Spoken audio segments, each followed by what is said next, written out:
I think that's right. It is those two things, and it's about those two subjects.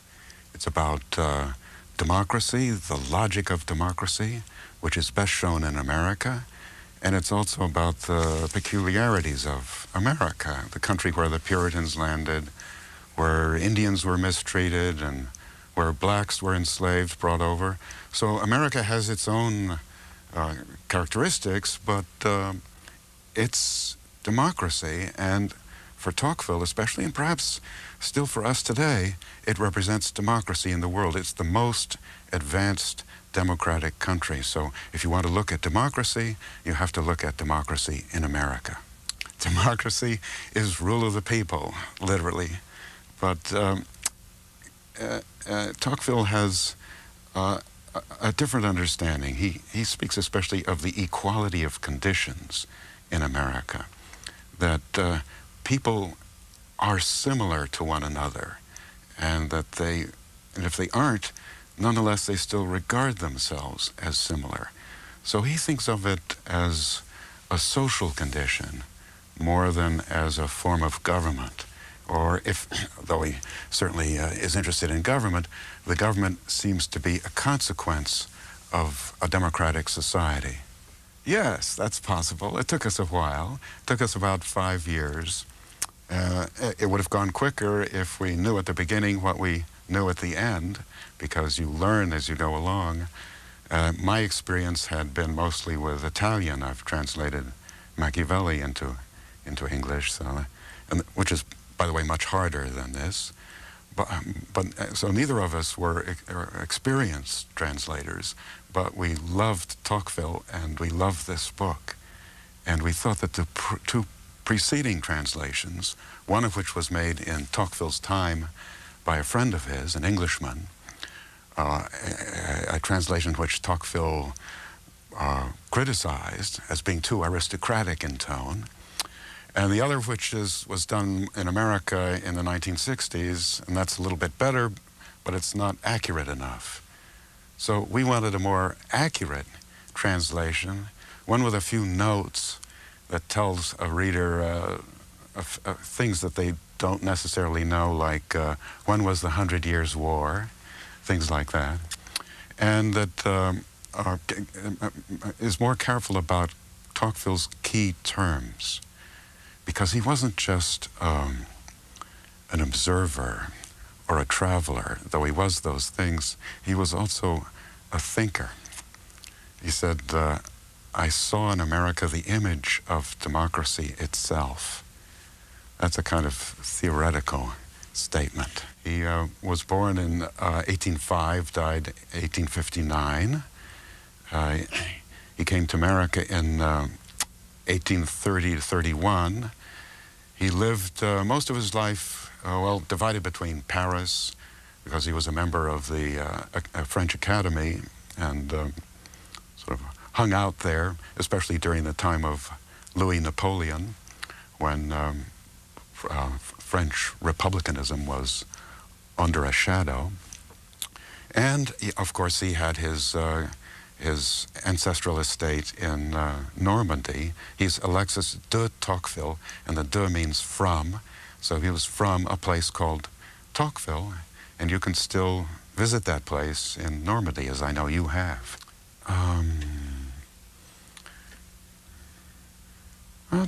Not too long before we actually began it. In fact, another publisher had approached us to edit an existing translation. And that wasn't possible, but we said, why don't we do one on our own? Because we've both worked on the book so much. Oh, surely that was when I was in college. That was at Harvard, where I've been all my life, since age 17, except for 2 periods, once in the Army and once my first job at the University of California in Berkeley. I graduated in 1953, which was a while ago, having read Tocqueville. I would have read it in a government course because I was a major in government or political science. I don't remember really reading it the first time. but it was, it's such a classic. My head is filled with the other classics I was reading at the time, Plato and Aristotle and so on. Well, this is the classic about America. The Federalists, perhaps too, but let's put them together, the Federalist and Tocqueville.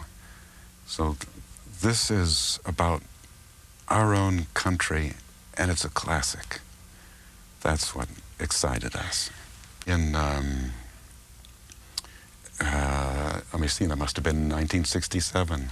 She was a former student of mine since 1978. This is our first project together, and we approached it very warily because we thought we might get into fights, but we didn't.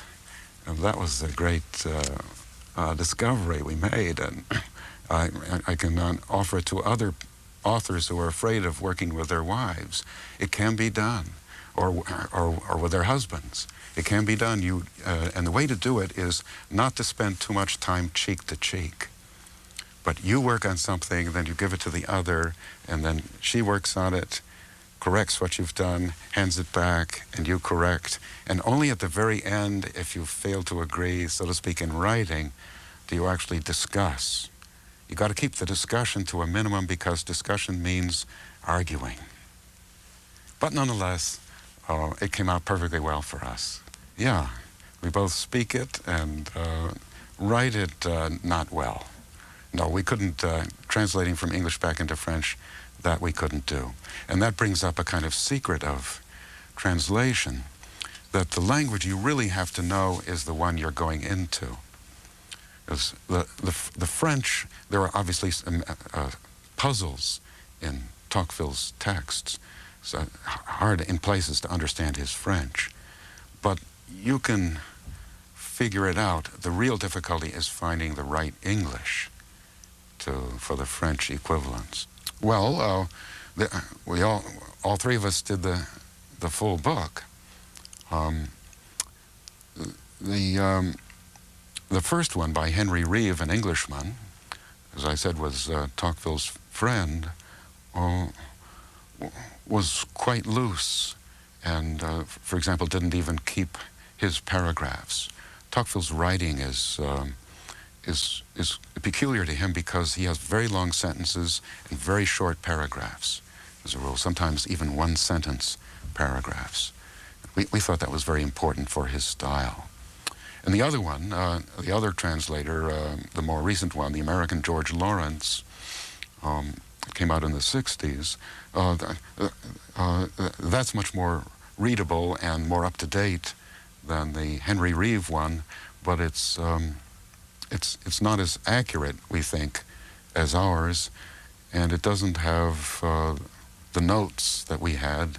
And sometimes when he encounters a difficulty in the French, he makes a kind of end run around it instead of reproducing the difficulty. We think that if something's difficult to read in French, it also ought to be a little bit difficult to read in English. So, it's to get beyond the newspapers and magazines. Most people read newspapers or watch TV, and if they want to get profound, they read magazines. But the people who write magazines have read these books. So if you really want to get back to the sources of things, you have to read the books of philosophy, which is where the ideas that get spread into the world first originate. And where they first originate is where they're most deeply and most sharply often stated. So it's to get back to the first source of things. And the reason for doing that is so that you don't depend on other people. It's a kind of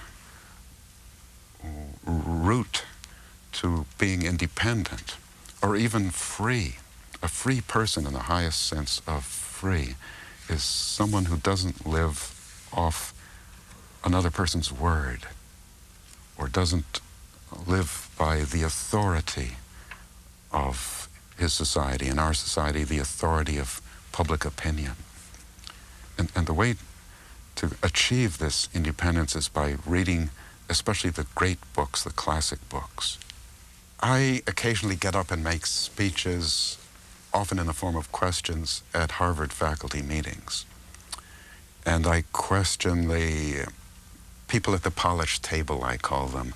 Those are the deans and the president who preside at such meetings. Because I think they are presiding over a decline at Harvard. And I said I've been there essentially all my life, and I've seen this happen, and it bothers me very deeply. The decline is in our standards especially, and this comes about through political correctness and through the introduction of more and more political courses and a more and more political way of looking at education. When I was young, it was really hard to know, say, what political party the professor was in. After a while, you could scope it out, but it wasn't something that was obvious. Now that's quite obvious, and a bad thing that goes along with this is that the students start to choose their courses according to the politics of the professor. Another sign of the decline in standards is grade inflation. At Harvard now, just about half the grades that are given are A's. That's Harvard undergraduates. Al Gore went to Harvard. He is not a dumb fellow, but all the time that he was at Harvard, I think he got 1 A-. Are our students that much smarter than such a man who has risen to become a presidential candidate or possibly president?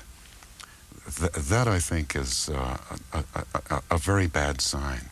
It shows that professors aren't able to look a student in the eye and say, you're an average student. You're good because you're at Harvard, but still by our standards, that's a C. And the grade of C has almost disappeared from view. To give a student a C at Harvard now is like thrusting a sword into his vitals. Oh, it varies a lot because some of my courses are small seminars and others lecture courses. At the most, in a lecture course, I would get 100 or 100 plus. I'm not one of the most popular lecturers at Harvard. For example, like my friend Michael Sandel, who gets 700, 800, so on, like that. But I suppose I have a certain local notoriety. They know my name. And some of them don't want to come because they fear they might get not a C, but possibly a B+. That's confidential. But the difficulty is I have to go along with this grade inflation to some extent myself, otherwise you're just punishing your own students. So my grades are somewhat stiffer than most people's, but not terribly, not what I think we should really be doing. So it's like dealing with a currency that's been debased. So you've got to go with the flow to some extent. That's one place where you can't stand out by yourself with moral courage. That's not bad compared with what you often hear, a virtuous citizenry. But I mean, one can certainly find ways to reconcile virtue with equal opportunity. You might say that equal opportunity is what gives virtue an opportunity, a chance. So, but it is, Strauss's own politics were on the conservative side. That certainly has to be said. His main aim, however, was not political. It was to revive political philosophy in this century. He thought that political philosophy was was in a decline, even in eclipse, that people had forgotten its original meaning. So he especially wanted to go back to the Greeks, to Socrates and Plato, Aristotle, Xenophon, the ancient writers, and to see what they had to inspire our thinking. It was thinking that he was concerned with more than doing or the politics of our day. I never did, because I was always at Harvard, and Strauss was at Chicago. He had a low opinion of Harvard.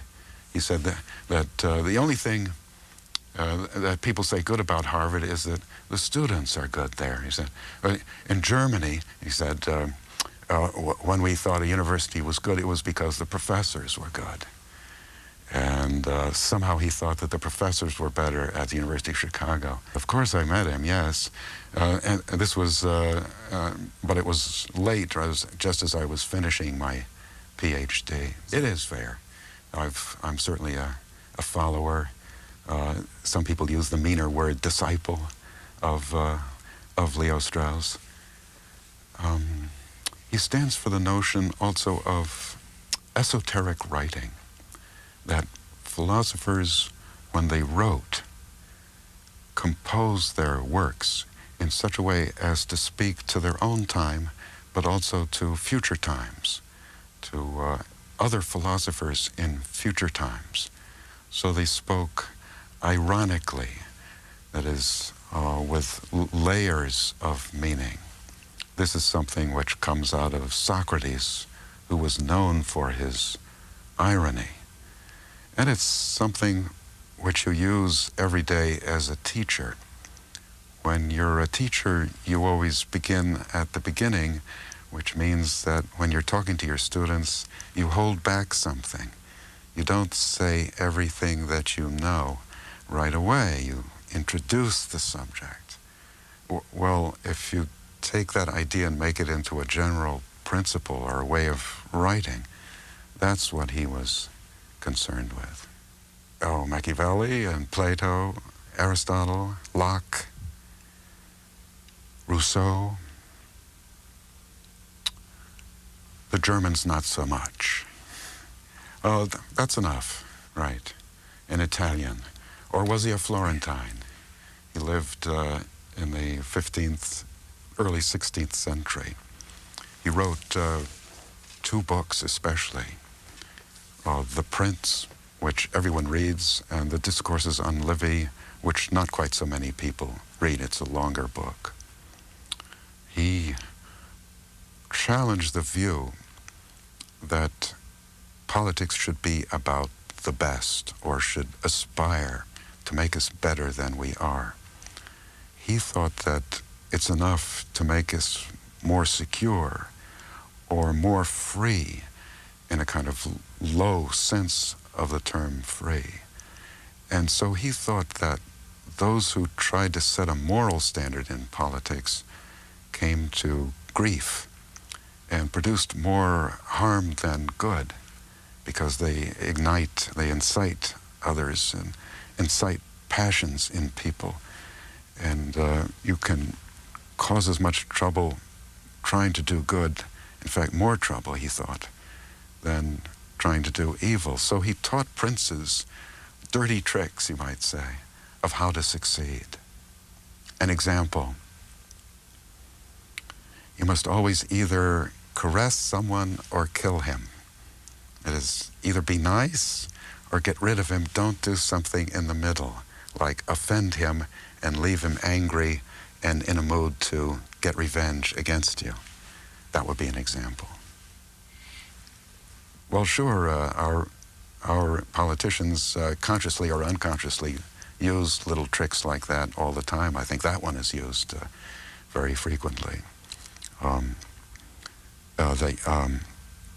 Another example would be, how do you get people to be on your side if you've just moved into a new office? And Machiavelli suggests, pay no attention to your former friends. The trouble with them is that they expect something from you because they were on your side. But make deals or appoint your former enemies. Those people have no expectations. They're very grateful if you even give them a call. And if you actually appoint them, they'll be much more loyal to you than will your former friends. Well, some sort of scheming evil, would say that's, yes, I think that is on the whole fair. But I mean, ultimately, Machiavelli thought this would make things better for humanity. I don't think I do, but nonetheless, I somehow love him and love his writing because he punctures our moral complacency. I think that's the chief use of him in teaching or in reading him in colleges or outside. Yes. That would have been, I think, in the year 1985, something like that. Hundreds. There are translations of The Prince are a dime a dozen, I can tell you. Yes, much better. It was, I mean, much more accurate, had a certain style to it, I hope. I mean, there are a couple of friends of mine who have, even other Straussians who have translated. You could say there are 3 Straussian translations of The Prince. But somehow, you know, looking at the thing very conservatively and objectively, I like mine the best. He was a small man, quite small. The stature of a tyrant, you might say, like Napoleon. But he liked that kind of joke. He was a very funny man. He gossiped. And he appreciated the jokes that philosophers told, looked for them. That was one reason why he liked Machiavelli so much. There's an awful lot of comedy, a lot of joking in Machiavelli. So that was one thing that struck me when I first met him. And then also I was in a reading group of his, and just the power of his intellect was amazing to me. Sure, yeah, he had a German accent all his life, although he picked up English very quickly and started writing beautiful English not long after he arrived in the United States, which was, I think, around 1941, just in time. I grew up in several places, but I was born in New Haven, Connecticut, where my father was a professor at a university there, whose name I forget. And then I came to Washington, D.C., as my father was in the OPA, if you know what that was, the Office of Price Administration, during World War II. And so as a kid, I grew up right here in D.C. That was through a man who's a mentor of mine, and his name is Sam Beer. He was a professor, is now retired, in the Harvard Government Department, and I met him my sophomore year and was utterly taken with this man, this wonderful, manly man. It was not that long after World War II, and he used to wear his army overcoat to class and stride up and down the platform like a soldier talking to his, like a general talking to his troops. Or at least that's the way I felt, or maybe it's just the way I romanticize it now. But he was a wonderful man, and to say it again, his interest was especially in American and British politics and how to use political philosophy to understand those better. It's hard to say when I decided, because I sort of glided into becoming a professor. I can remember one of my section leaders at Harvard, was a graduate students who teach there, saying to me, even as I was a freshman, he said, it's fated. You're fated to become a professor. And I never really stopped, I don't think, and looked at alternatives and thought about doing something else. It was in the family. That was in the 1970s that he was at Harvard. He came from Cornell. I had a number of my students come from Cornell because Alan Bloom taught at Cornell at that time. And Alan Bloom would send his best, or maybe his near best, to me at Harvard to be polished up. We gave them a little refinement. That's a principle of modern government which comes out of Machiavelli, but which is best known to us as representative government. As we talk about our representatives, the House of Representatives, what does that mean? It means that our governors represent us.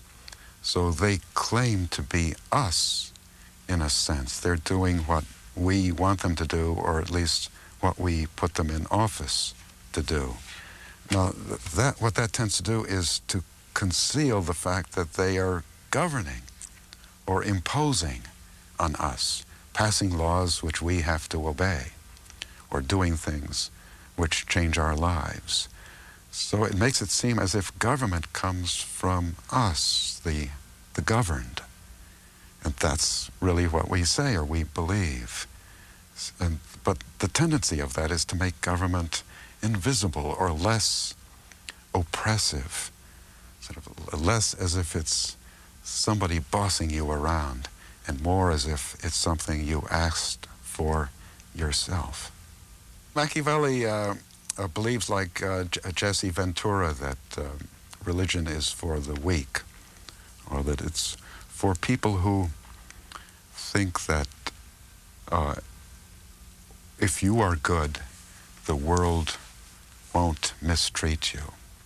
So if you are good, nothing bad will happen to you.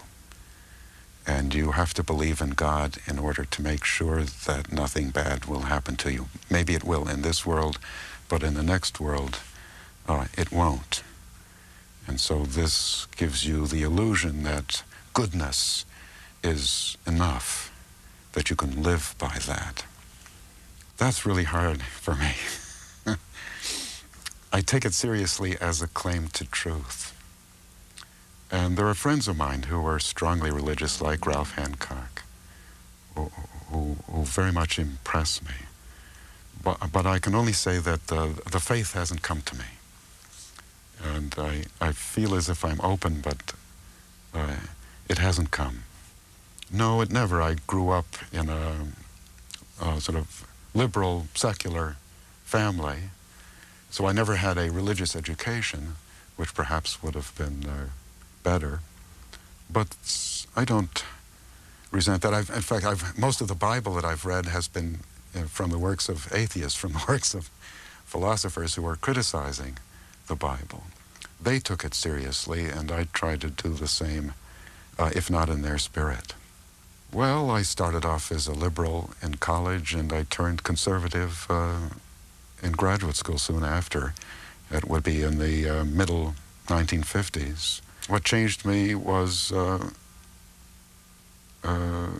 communism, anti-communism. I was a vigorous anti-communist, and it seemed to me that the conservatives were much more reliable on that issue than liberals, though there were some liberals, like my father, a Cold War liberal, who was never tempted by communism and was a strong opponent of it.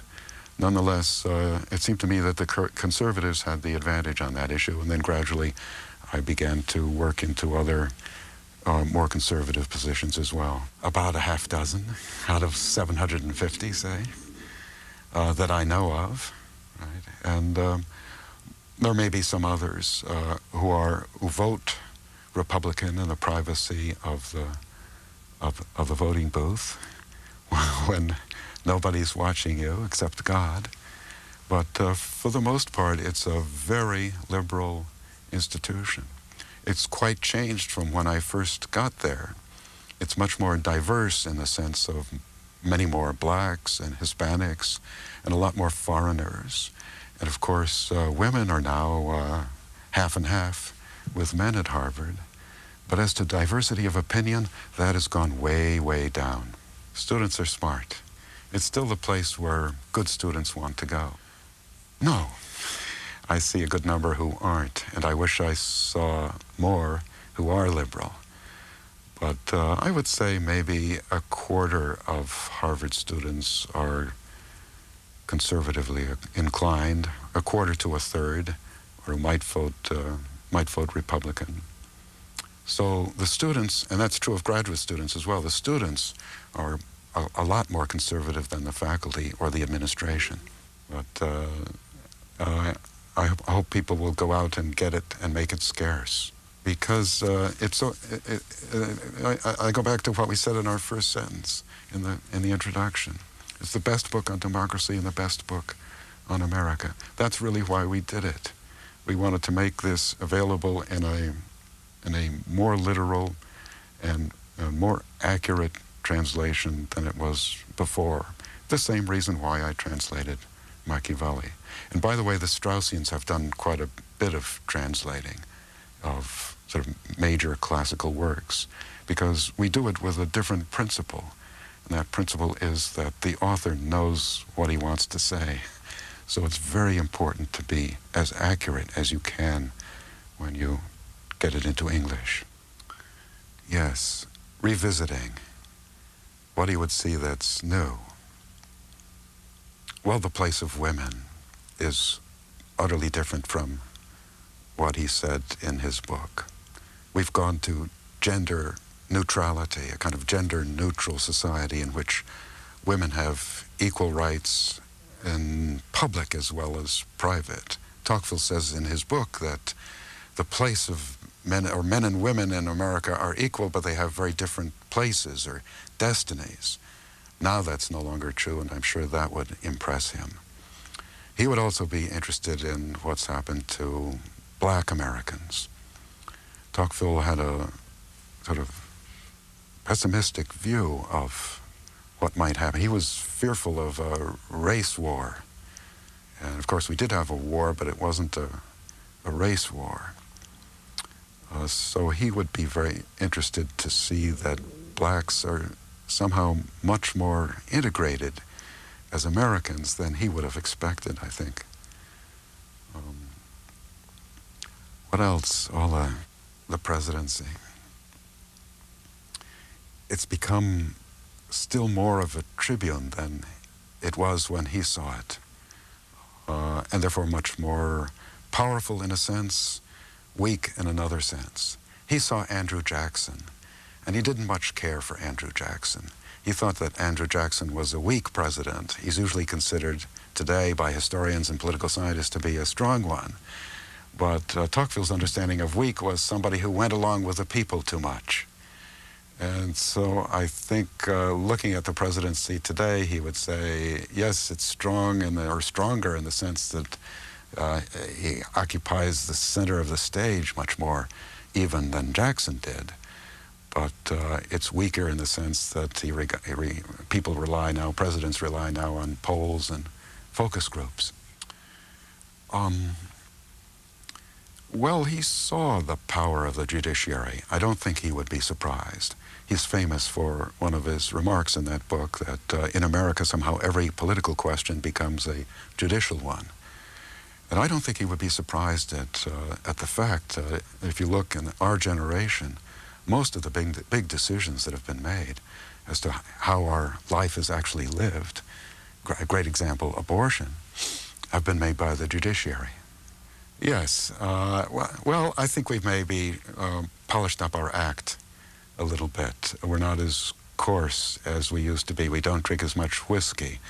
There are no spittoons in the halls of Congress as there used to be, and we're not as rustic. Not as many of us are farmers, and the farmers that we do have are businessmen now. So our life has become more industrial, more technological, more professional, but it still somehow remains deeply democratic. There are parts in him that both liberals and conservatives like. Liberals like his communitarian aspect, the fact that he says Americans don't bowl alone, as Bob Putnam says, and conservatives like his attack on big government, Tocqueville says that big government leads to a people that suffers under sort of a mild schoolmaster despotism, he even says. So somehow liberals and conservatives both like Tocqueville. Well, what that probably means is that they overlook the parts in him that go against what they like to believe.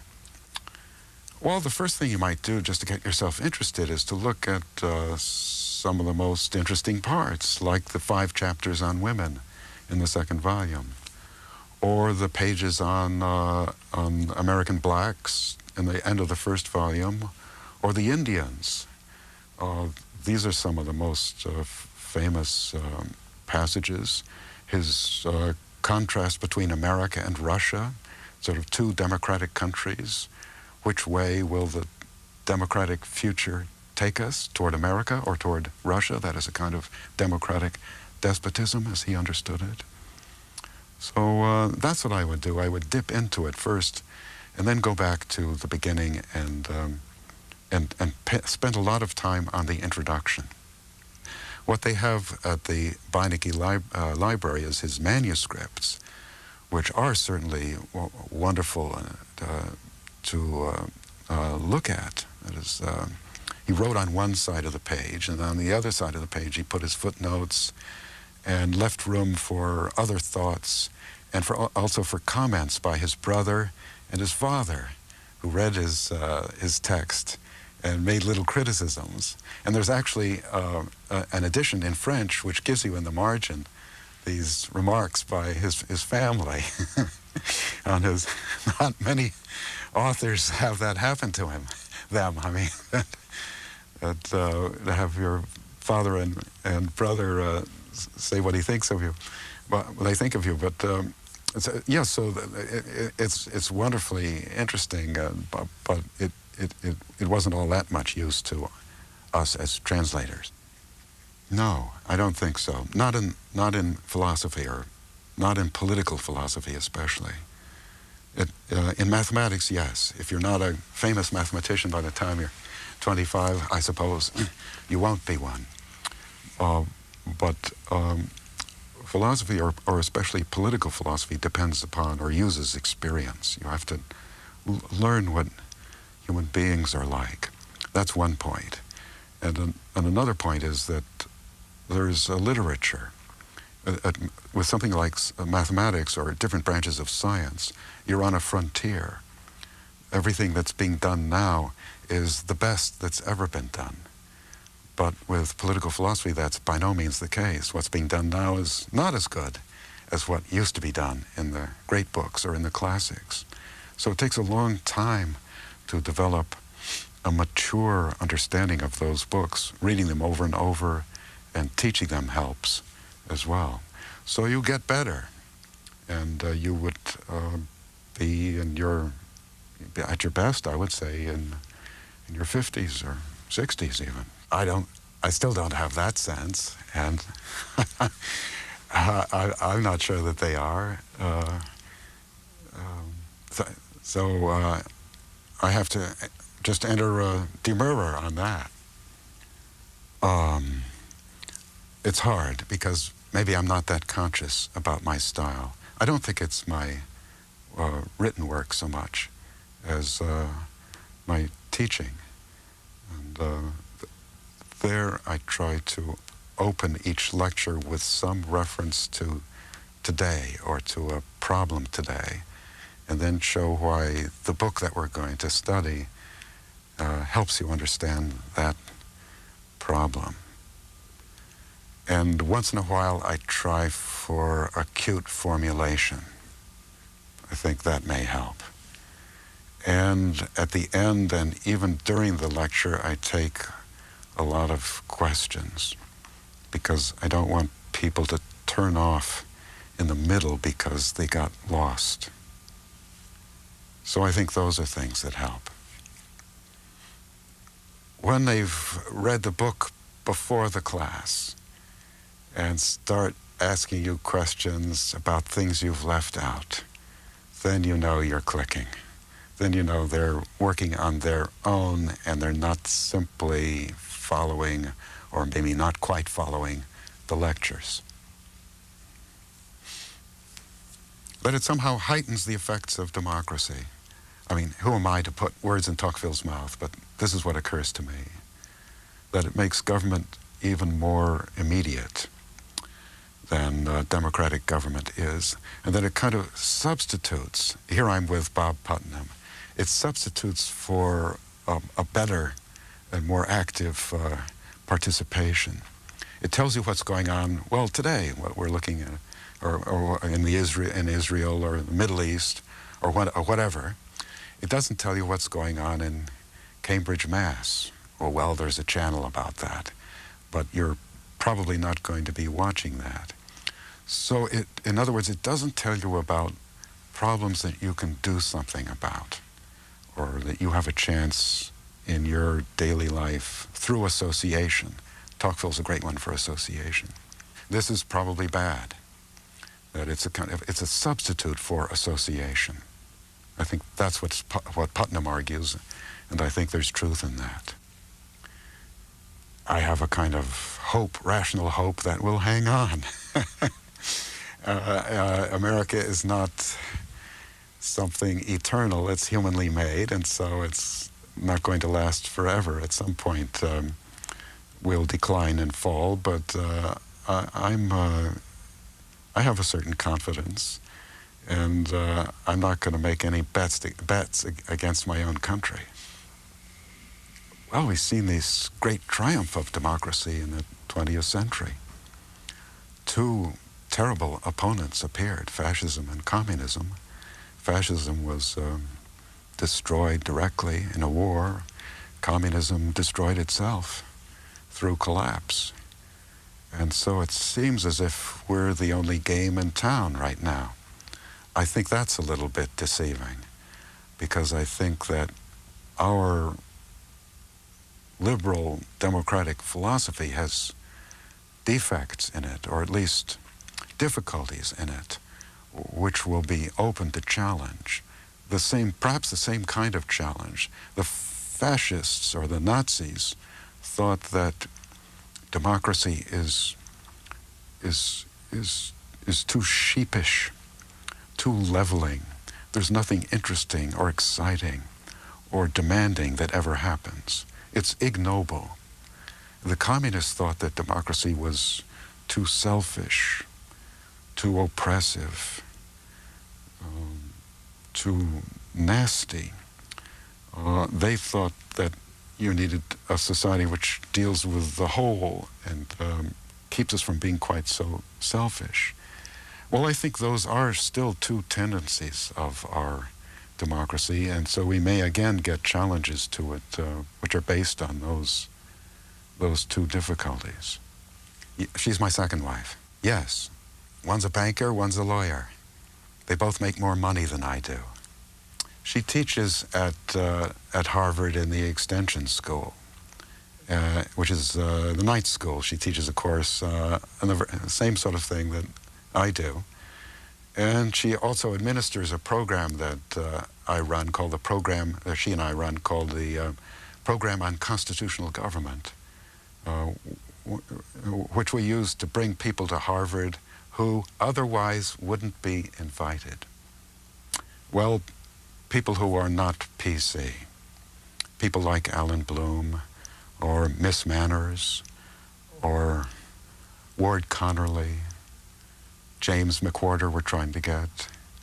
Most of them are conservatives, or are literary people like Tom Wolfe, who have perhaps a conservative bent, but not all of them. And I say the common characteristic is that no one else will invite them.